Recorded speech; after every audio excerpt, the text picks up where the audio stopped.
مراسم معرفی وزیر نوی معارف و علم تاجیکستان امروز 21 فوریه در بنای وزارت معارف و علم برگزار شد.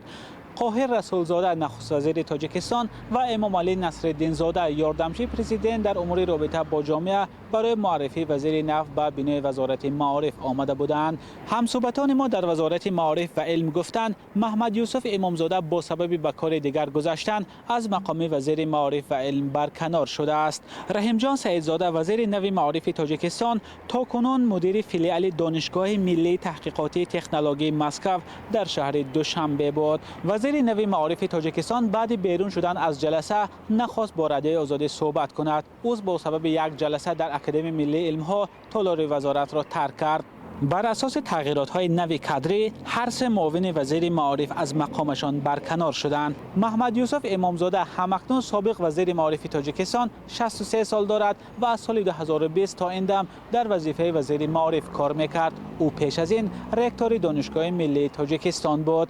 برکناری محمد یوسف امامزاده دقیقاً بعد از 3 ماه انتقاد تند رئیس جمهور امام علی رحمان از وضع معارف در کشور صورت میگیرد.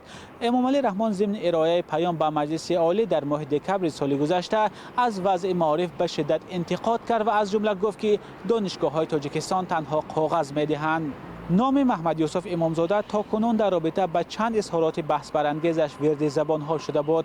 از جمله وزیر همکنون سابق معارف تاجیکستان سال گذشته بحث مرشراف را یک بحث خسکی نامید و همچنین گفت که ترک ساحه کردن آموزگاران یک روند معمولی است.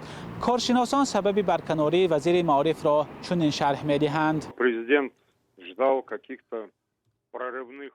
شاید رئیس جمهور برای برطرف کردن کمبودهای ساحه تغییرات‌های نو را منتظر بود، ولی آنها از جانب سابق وزیر پیشنهاد نشدند. شاید وزیر نو پیشنهادهای نو کند و شاید هم نکند. این را پیش بینی کردن دشوار است. امیدوارم که وزیر نو چیزی پیشنهاد کند که ما در حیرت افتیم، ولی میتواند یا نه سوال کلانی است. Каждый раз большой вопрос. هرچند سبب برکناری محمد یوسف امامزاده گذشتن به وظیفه دیگر باشد، اما تاکنون وظیفه نوی محمد یوسف امامزاده معلوم نیست. مولا رجب یوسفی، نگاره فضل‌الدین، آزادی، دوشنبه.